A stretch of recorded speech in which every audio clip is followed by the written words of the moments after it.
The vast expanse of Wembley Stadium hummed with a nervous energy. Red and white scarves clashed against black and white stripes, a visual representation of the battle about to unfold. The 2025 Carabao Cup Final, Liverpool vs Newcastle United. Liverpool's players, faces set with determination, lined up. Alisson Becker, in his familiar yellow jersey, stood between the posts, his eyes focused. Trent Alexander-Arnold, a picture of focused intensity, patrolled the right flank. Ibrahima Konate and Virgil van Dijk, imposing figures, anchored the center of the defense. Andy Robertson, his expression a mix of concentration and grit, occupied the left. The midfield trio, Alexis Mac Allister, Dominic Szoboszlai, and a young, unnamed player, moved with a controlled purpose. Mohamed Salah, his eyes sharp and alert, positioned himself on the right wing. A powerful striker, his number clearly visible, led the line.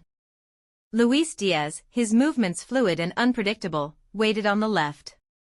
The first half progressed with a tense, tactical rhythm.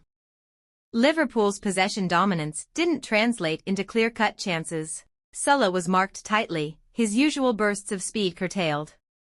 The striker, isolated, struggled to find space. Diaz, though elusive, found his path blocked by Newcastle's disciplined defenders. The second half began with a surge of renewed energy.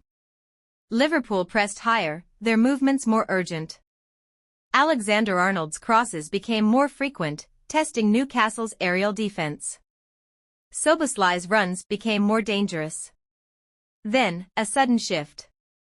A Newcastle counterattack, a swift movement of black and white, and a shot that found the back of the net. The Newcastle section of the stadium erupted, a wave of black and white flags and roaring voices. Liverpool responded immediately. The match continued with a frantic pace. Liverpool, fueled by the equalizer, pushed for a winner. Salah, finally finding space, unleashed a series of dangerous runs. Newcastle's goalkeeper, however, produced a series of crucial saves. The clock ticked down, and the tension mounted. The 90 minutes ended, and extra time began. Fatigue was evident, but the players continued to battle. Newcastle scored again. A well-placed shot, a moment of clinical finishing, and the ball nestled into the net. The Newcastle supporters erupted again. Liverpool pushed, straining every sinew, to find an equalizer. Red shirts swarmed the Newcastle penalty area. Shots were blocked, passes intercepted. Time ran out. The final whistle blew. Newcastle's players celebrated, their black and white shirts a blur of motion. Liverpool's players, their heads bowed, walked off the pitch. The red section of the stadium fell silent, a stark contrast to the joyous noise from the Newcastle supporters.